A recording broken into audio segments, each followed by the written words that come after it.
Some would call it swag, some call it cockiness, some would call it being a diva.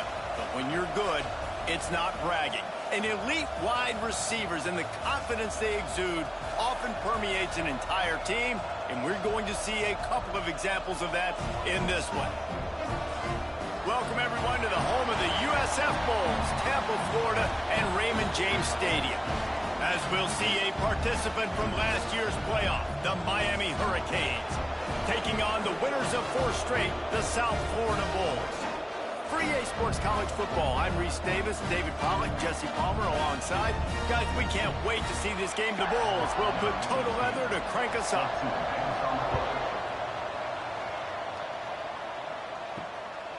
Fielded in the end zone, it's Cook. I know he thinks he can house every return, but sometimes you just have to take a knee as he stopped at the 14. The Hurricane offense makes its way onto the field to start this game. Bunch formation for these receivers.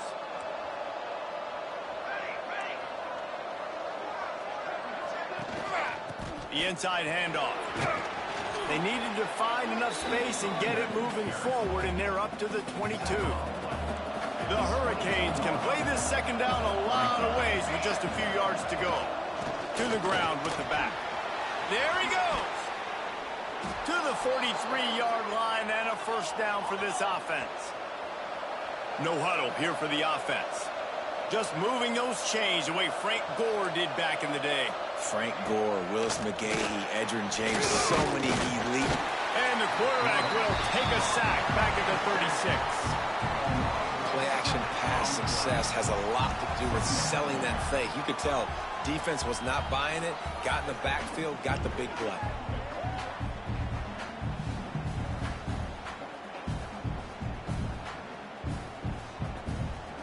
And the Hurricanes now with a long way to go to pick up the first down.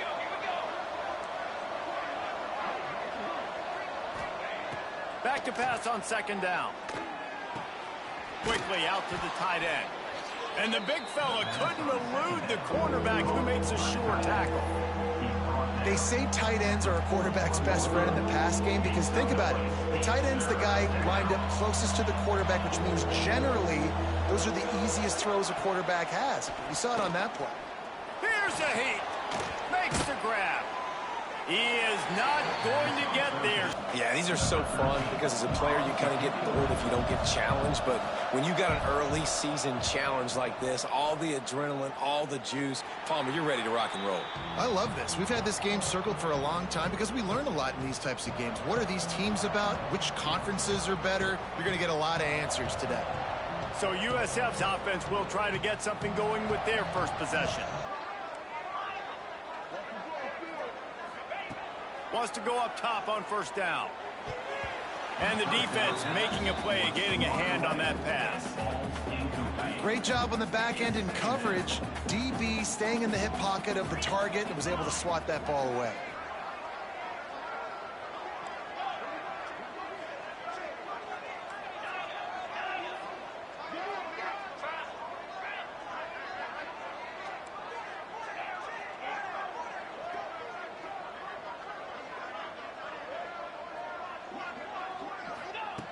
Right back up top on 2nd and 10. It's caught. Touchdown, USA! And once he found open space, the band might as well start playing. Quarterback's abilities to read the field is huge. And also the anticipation, the timing. To be able to throw the football, Jesse, and hit a guy in stride so he can get run after the catch and get in the end zone, that was a nice job by the quarterback. Yeah, it's critical, David. Listen, a lot of times touchdown passes aren't thrown into the end zone.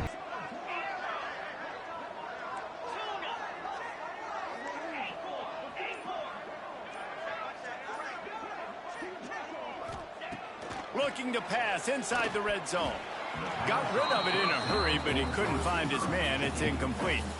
I don't know about the decision that time by the quarterback. He may have been expecting man coverage, but that time the defense was in zone, and they did a really nice job closing the window. The intended target was not open, and that's why that one fell incomplete. Quarterback adjusting the pattern.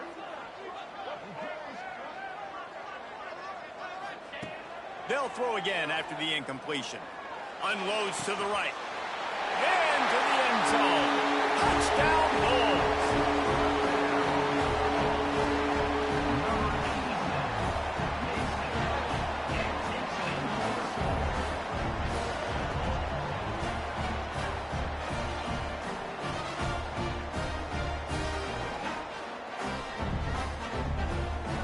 The marker rests at the 39, and that's what they need here on third down.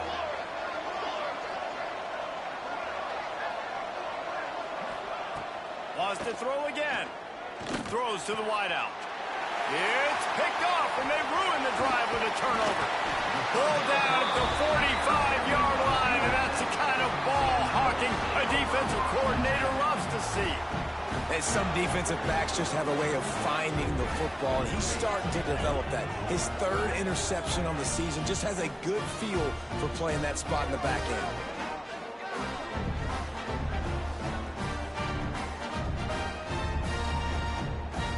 No, I like moving the pocket at this point, Pollock, and also maybe thinking about the tight end on a crossing route. You can kind of get through the traffic, come out the other side.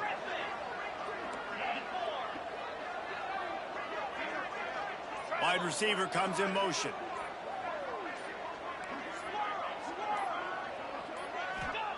Third and goal, and they'll try to pass it in.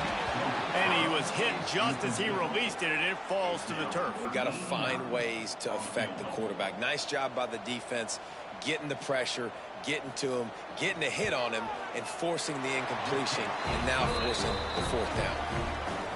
It's good. Easy call for the refs. And that lead grows even bigger. And you want a touchdown and you want to be aggressive, but, man, right down the middle, that obviously gives me some confidence down the road that I can trust this guy. He'll bring it out. It's Cook. Now they face third down. Just a few seconds remaining here as they try to put something up before halftime. So they are denied a touchdown on this drive, but they'll try to put up a 3-spot before the break. Right down the boulevard. It's good. That'll close the gap to 14. And with that, we'll head to the fourth quarter. First half in the books. Time now to join Kevin Connors in our halftime update. Gentlemen, you've had yourselves a superb broadcast so far today in Tampa. And a lot of coaches will say limiting the big plays and maybe hitting on a few yourself is key. But I'm more of a move the chains guy. Give me efficiency every day of the week and twice on Saturday. The offensive unit that subscribes to the less is more philosophy might be the one that leaves here today with a big fat W. And with that, let's send it back to the guys inside Raymond James Stadium. Wants to go up top on first down. Oh, it's picked off. That's not the start they hoped for. Going the other way, and he's got room. He's at the touchdown, Miami. And what a turn of events as this defense gets the pick six. The DB saw it. He thought, don't drop it, don't drop it. Then thought, don't get caught, don't get caught. And he didn't. The pick six. Hey, these guys can play offense, too, now. Look at this. I showed you I can be a wide receiver. Coach might split him out at wide receiver next week after making that big play. But defense, great job making the interception. And you're right, doing something with it. Don't just slide down. Don't be content. Take that thing all the way back, brother.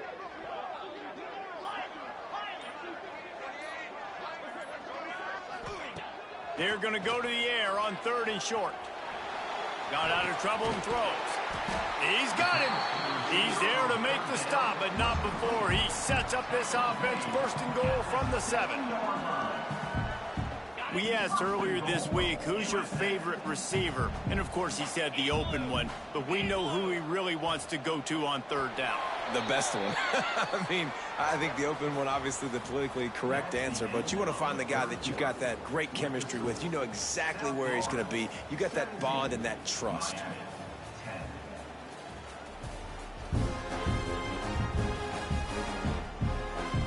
One more period to go to see who can make the winning plays and come home with the victory.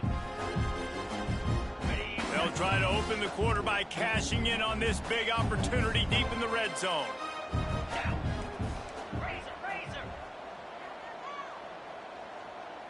They'll move the tight end.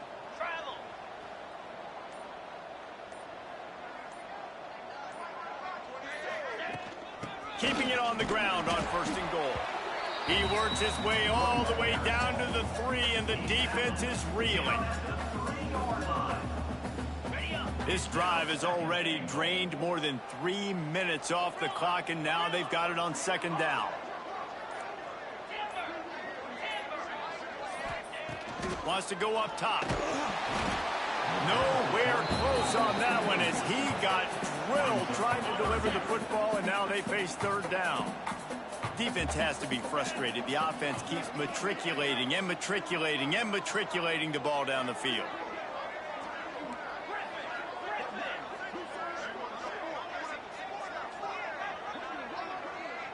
He wants to change this route.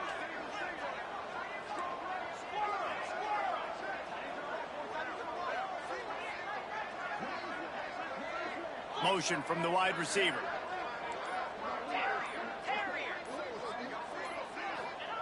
They'll look to throw on 3rd and goal. Looking for the goal line. And they will score. Touchdown goals. They build this 4th quarter lead, and they are just minutes away from going 5-0.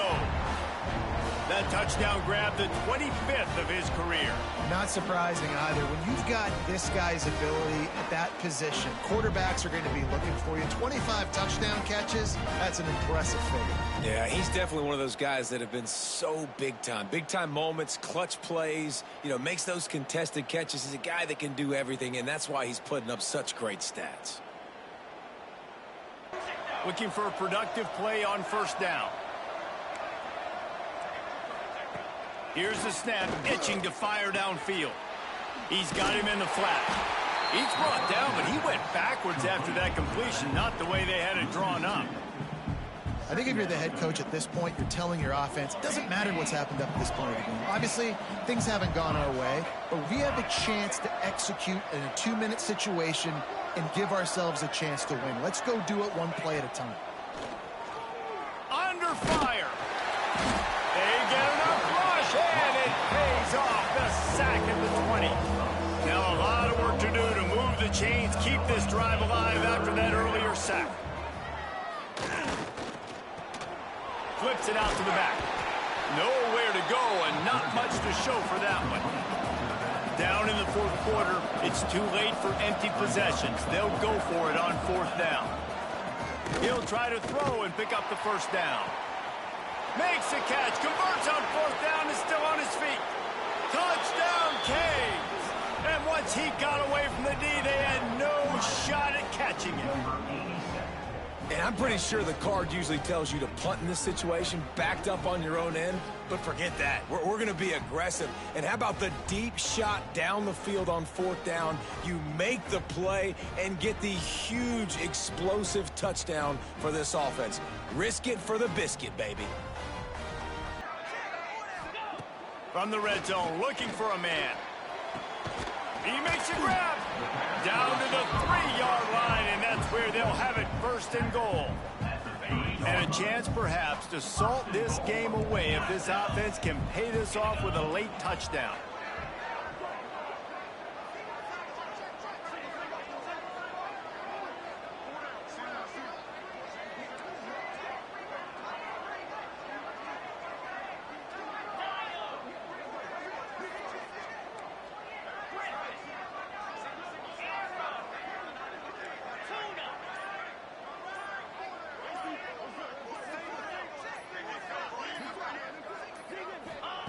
Here's the snap, looking to throw. And it's caught for a touchdown, and that might do it. Well, they get the touchdown when they needed it most. That score now makes it a 2-possession game, and guys, with just seconds to go on the game clock, this thing is all but over. And that's how we'll wrap this one up.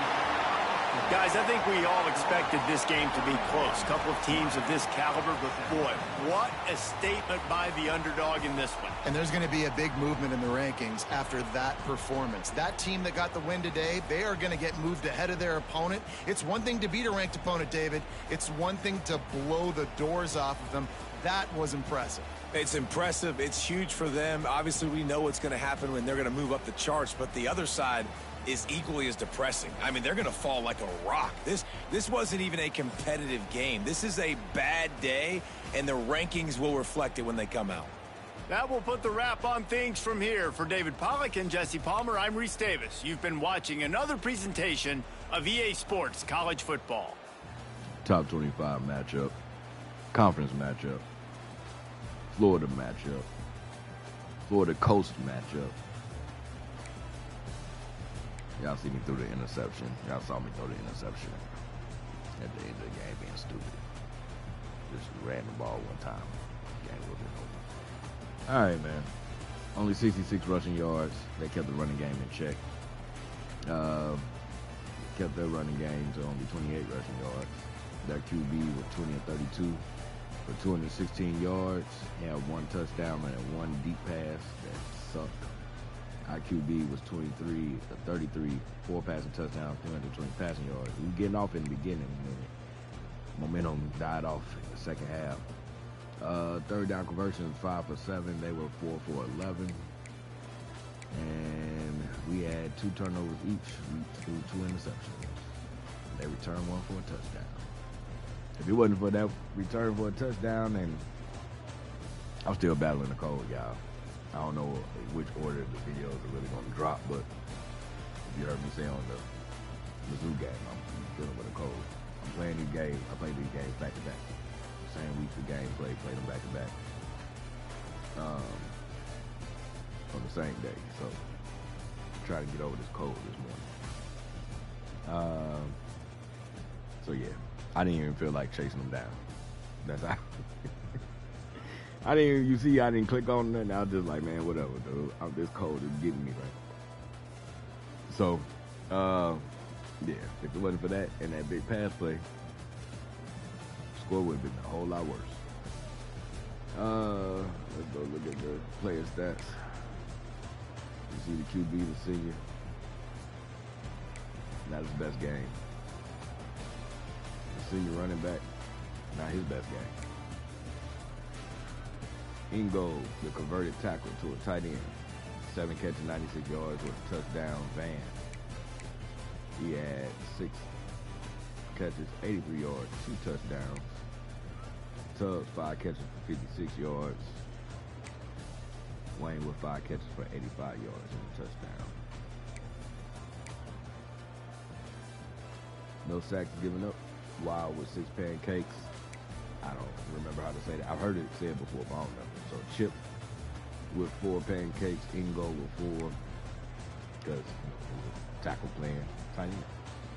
Danzler with 3 pancakes, Jolly with 3, Gator with 2, Wayne with 1. Defensive side looks like we were led by Potter, 8 tackles, a tackle for loss. Harris with 7 tackles, a tackle for loss. Riggins and Otis each had 5 tackles, Coffee with 4 tackles. I only ended up with 1 tackle for loss, half a sack. USF, 2 tackles, tackle for loss, half a sack. North, half a sack. Homer, half a sack. All right, appreciate you for tuning in. Excuse me. Look, man, I need to get some sleep. Pop me a Benadryl, go to sleep. Get me a nap in, man. Appreciate you for tuning in. Oh, here.